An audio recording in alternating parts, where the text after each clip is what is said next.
Each week, we take a moment, sit down, and talk about things going on at the road in what we call the Road Detour. Okay, so... I'm already nervous. No. With the fun questions, I'm nervous. Yeah. But no, these are just like favorite restaurant to go out to eat at. I like Mexican food. So Me too. Your favorite Mexican restaurant that people could go to if they wanted to go to it. Ted's. Ted's, okay. We are big Mexican food eaters too, but I think Alfredo's. Have you ever had Alfredo's? Is it more? Yeah. There's one in Moore and one in Edmond. And I'm a Los Vaqueros guy. I really like Los we like Vaqueros. Los Vaqueros right. too. Yeah, it's all right. I Ted's. love it. It's not Los Ted's, but- Vaqueros. So, favorite rock song? I know they're out of left field. I'm sorry. Rock? Yeah, you got it. Look, you didn't come out of the womb listening to Christian music. I mean, I know you. Yeah, I'm out. What I favorite don't country know. song? All I can think of with The Rock is my kids love Def Leppard, pour some sugar on me. Oh my That's all I, goodness. I was all I actually keep thinking of that going song. to. That's funny. Oh wow. You're That's welcome. funny. You're welcome. Kids have a favorite rock. So, yeah, maybe. Yeah. Favorite country song? I'm a Chris Stapleton fan. Are you? Which one? All of them, pretty much. Like them all? Yeah. My favorites are like Rascal Flatts, Carrie Underwood. Oh, Carrie Underwood's a good one. Yeah. Very last concert you went to? Dustin and I went and saw Cody Carnes and Carrie Job. Oh, that was recent. Yeah. Yeah. Oh, it's long. I don't even know. Toby Mac. I don't even know. I'm talking about these I have too many kids to go to concerts. I understand. Yeah. I understand. Yeah. Well, so we're doing something a little different on our detour today. We brought our lady staffers in, children's ministry and preschool ministry, so that we could talk about a woman's perspective on parenting. We started this series, and by the way, thank you guys for tuning in online and watching our video clips and sharing that stuff. That helps a lot, and it's something that we feel like doesn't matter what your relationship with God is. We use this to help reach our community. Everybody who's parenting, it's a struggle. That's not unique to believers or non-believers. It's just hard to be a parent, and the truth is, the Bible has a lot of insight into parenting, and when we use that, it helps us bridge the gap to people who may not have a relationship with Jesus. So we use it as a tool, and it's always one of our most well-attended and viewed series. But we wanted to get a woman's perspective, because a lot of time at church we don't. We preach from a male perspective, teach from a male perspective, and thought it would be kind of fresh and fun to get the ladies in and just ask them some questions. So here we go. You ready? It's fresh and fun. What would you say is your biggest parenting challenge? First of all, let's go through your ages of your kids. Okay, so we have 3. Our oldest is 17, and then we have 15 and 11. Okay. Okay, and we have 4 girls, and from 15, 12, 10, and 7. All right. So biggest parenting challenge at this season stage of life? Not being in control of everything. Yes, that's My huge. kids are driving. I have one driver, one with a permit, and they're in high school, and just kind of letting go of some things. So you're already starting to release. Yeah, a little Yeah. bit. Yeah. Yeah, and it just gets bigger and bigger. And you're at the beginning of that, especially with the 15-year-old. Yeah, just starting that. And I think making sure in our house that they all feel fair, that life's not fair, but, fair in their different avenues of life. Different ages. All right. Right. So do you feel like your kids share with you out of their lives pretty openly, transparently? Yes. Or if not you, who would it be in their life that they do? Because I had this conversation with someone yesterday who said it was his mother that the kids have that open line of communication with. Who would you say your kids have the most open line of communication with? I think in our house, it's me. Okay. Yeah. I think our kids share openly with both of us, but maybe just have a little more opportunity to share with me. So in our home, my kids were, I think, afraid to share with me because, again, stereotypical, but I was a harder parent. There was more of a soft cushion with mom than there was with me, and it took a long time, especially after my wife died, of working on building a safe space for my kids to be able to talk to me about whatever they wanted to talk to me about. Some of that was age related, some of it was parenting related. Do you think any of it's from like girl boy perspective too? Like we're a house of girls, and I feel like they always come to me for everything. Maybe not out of fear for their dad, but I didn't know if there was a difference with you having boys and girls. Not really. I feel like both my daughter and my sons share openly with me. So, Cool. Yeah. not really. So let's talk generally from your perspective. You guys see lots of moms and dads and work with lots of kids. Let's talk the roles and responsibilities of parenting for just a second. Percentage-wise, what percentage of parenting do you think falls to the female in the family? I mean, How do we answer this without again, throwing anyone under the bus? Right, Okay, right, so right. first I of don't all, want to let's throw. level the My playing husband does field. a great job. Level the playing field. We're making some general statements about life in general. Yeah. They don't apply to everybody. I told you guys that I'm a type A personality. I've kind of resorted back to what I did when my first wife was alive. I come to the office. I'm here at 10 after 7 this morning. Get here early, go to work. This was my priority, and I abandoned the raising of my children and the keeping of the home to my wife. She was a stay-at-home mom. I had no earthly idea how big that task was until she passed away. When she passed away, now I'm trying to do that, and no longer can I do. Yeah. It redefined my role as a man. Is that how I defined manhood? I could no longer define it that way in my life because I couldn't live up to it. I couldn't get to work early. I couldn't produce what I used to produce. And so now it's like cooking chicken strips and washing clothes. And I had no idea how big the job was because I had defaulted most of that to her under the umbrella of, well, I'm going to go make a living. Which you go full circle, probably why my kids were more comfortable talking to mom than they were to dads because that's who they were around. How does that translate to you guys? Well, my family, my kids are now old enough that they do a lot of things for themselves. But I do remember in their younger years, I would be, getting a shower or doing something, and one of them would come in, knocking, hands under the door, that kind of thing. All the time. Mom, can I do this? Can I? And I'd be like, where's your dad? Oh, he's sitting in the living room. Well, go ask him. I'm like we are literally still in the there. shower. Go we ask are your still there dad. in life. Yeah. Every day. It's Yeah. your father sitting in there, go ask him. So why do you think that the default for the kids is to go to mom? I think kind of like, well, for us, what you said, I stayed at home with them. And so I think that's just their natural go-to that's just what they're used to. That's what I think. I think so too. I think you set up that in the beginning whenever you're caring for them. And that's just what they, think that's how it works. They go to mom for those things.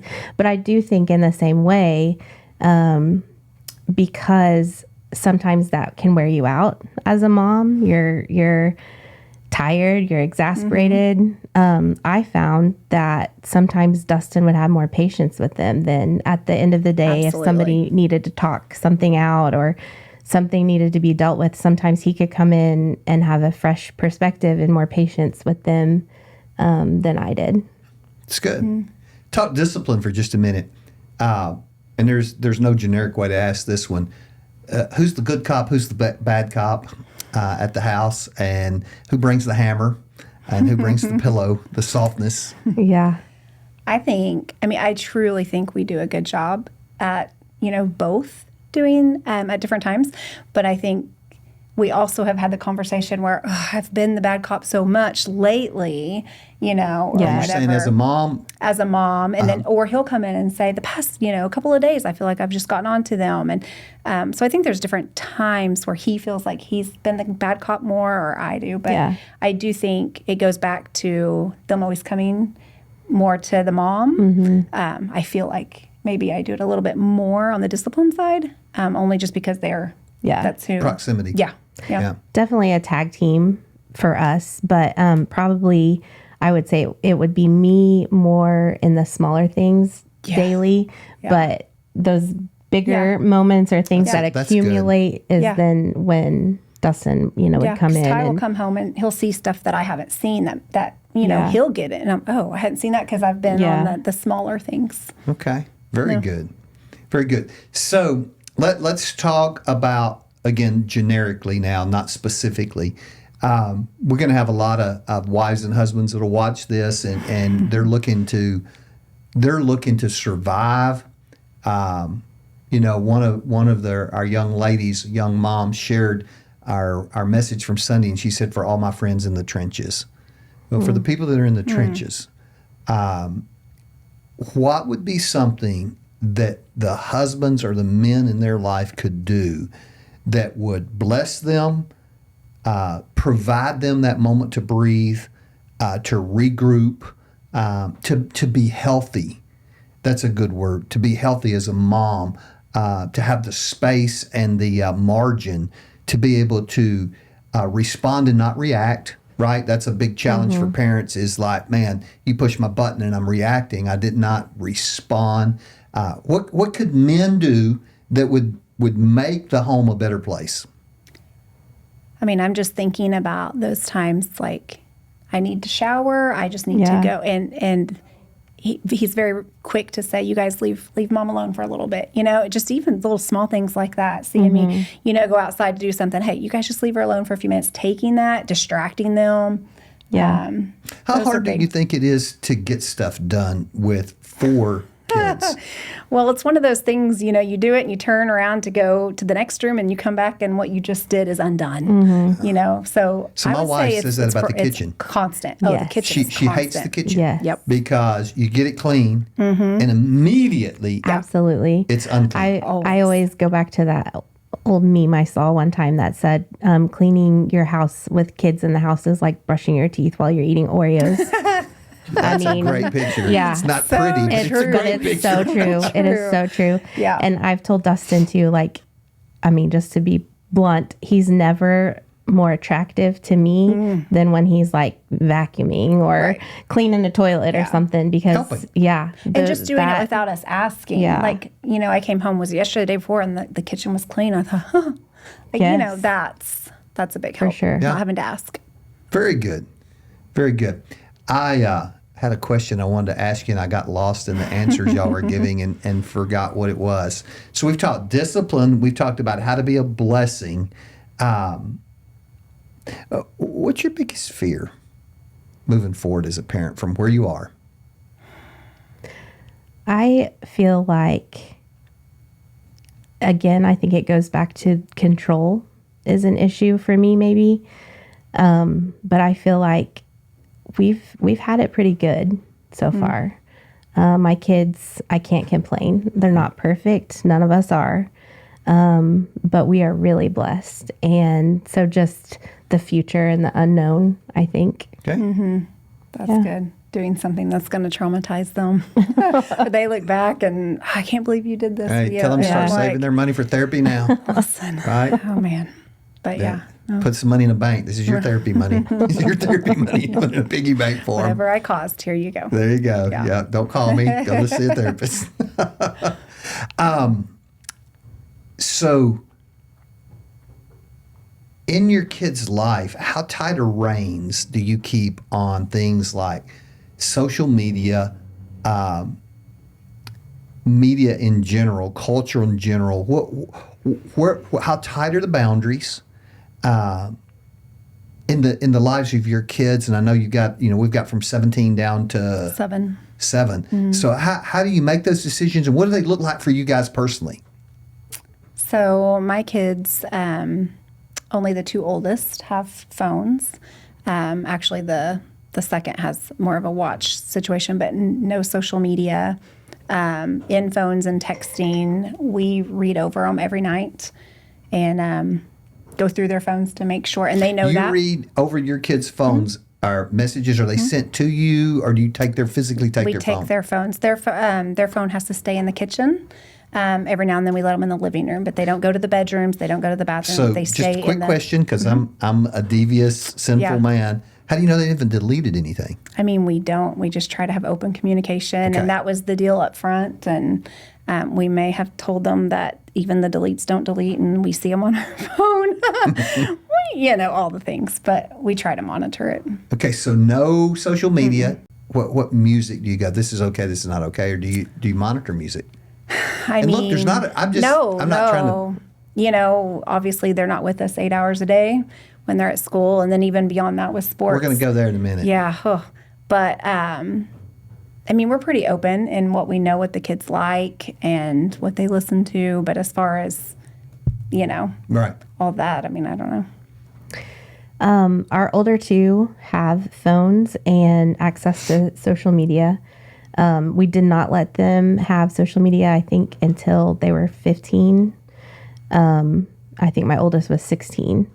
But I have learned from some other moms that have walked in my shoes that there are some things for sure that as my kids get older, I would like them to experience while they're under my roof and under my influence. Social media is one of those things, I think. And so we're friends with them on their social media accounts, and I can see kind of what they're posting. I don't always see what they have access to looking at, but we're kind of at that point where with the older two, for sure, we're turning that over a little bit and letting them make some of those decisions as well. My youngest, he has a phone, but it's more of an iPod. Yeah. It doesn't, he's not able to do all of the things on it. He does watch YouTube, but it's on our family room TV in front of everybody, so we can see what's going on there. He plays a lot of video games, and his favorite video game buddy is sitting right here.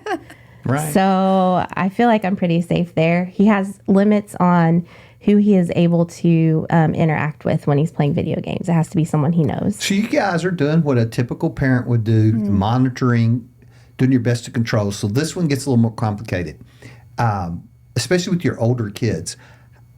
Well, your youngest is 7. How many hours a day is your youngest away from you? So what, about 8 roughly with school? And that's your youngest, right? Yeah, and your so the oldest school would day. be how long? My oldest 2 or more because they do sports. So, and they're 10? kind of on their own, not sports that mom and dad are sitting at. Right. So maybe 10. 10? Yeah. My oldest is Gone super a lot. involved, and right now she's gone from 7 a.m. to 9 p.m. with school activities. So you're talking 14 hours Yeah. a day. Yeah. So this is what you get into in parenting that we talked about trying to lay the foundation in the lives of our young kids, is that by the time your kids are gone, I'm at an impasse because 8 hours is a long time. Yeah. That foundation better be there. Yeah, your influence Is outside the diminishing. home. Yeah. You're spending more of your waking hours outside the home than you are inside That's the even home. true when your kids are little and they're at daycare. Yeah. I mean, I worked when my kids were little, and so I used to have those moments where I would think about how much time they spent away from me versus the time they were with me. And I was talking with one of my friends yesterday about the moment in life when you realize your kids, you're not their number one anymore. And it comes, and some of you may have already been there with your older ones, but if not, you're about to get there. Yeah. When you realize that they do the courtesy hangout with you, right? I guess I'll go out and eat with you.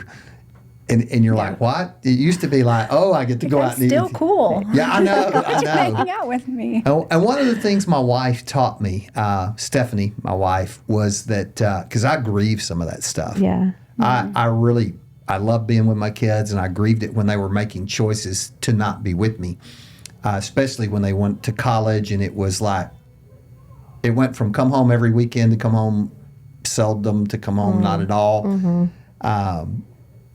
Is that if you'll let them go, they come back. You make your home a safe place. You make your home a place where they know they're loved. They're going to go out and they're going to be with their friends, and they're going to pursue their interests and their hobbies and their sports and things. But they'll come back, and they have. That just a word of encouragement, because it is frightening, it is hard, it's emotionally difficult to go through that. Any last words? Hey, I got one for you. I usually do this with my older guests that come on, and that is, what would you tell? Wait, hold on. Older, Older with guests. my older, Wait, hold on. What just happened? what words of wisdom would you tell the young mom, young couple that are out there getting started?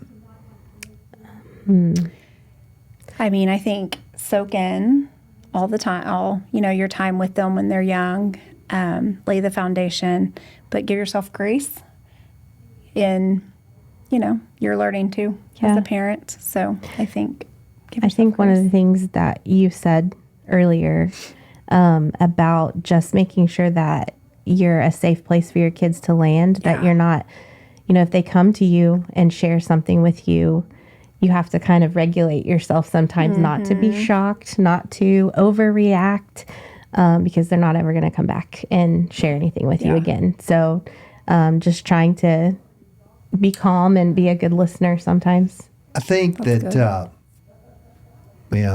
this is the part of the danger of doing these interviews is they're all spontaneous. So shaming people. Yeah. And I think church creates an environment of shame. And then as a parent, your kid makes a mistake or shares something with you and you end up shaming them for what they've done. And I don't think there's any biblical example of that. I think, the woman caught in adultery who could have been shamed and the world was trying to shame her and religion was trying to shame her. Jesus looked at her and said, don't do it again. Didn't say you're a horrible person. He didn't say you've screwed your whole life up. He didn't do any of the things that sometimes as parents and even just as people we do. It was just, look, go and sin no more. Yeah. Where are those who condemn you? Neither do I. It's tough as a parent creating all that. Well, listen, I hope you've enjoyed getting to talk with Natalie and Amanda, and they're here every week. If you have questions for them, I'd tell you, go talk to them. They bring a lot to the table, and we appreciate you guys sitting down with us talking today. Thanks for having us. Yeah. Hey, thanks for tuning into The Detour.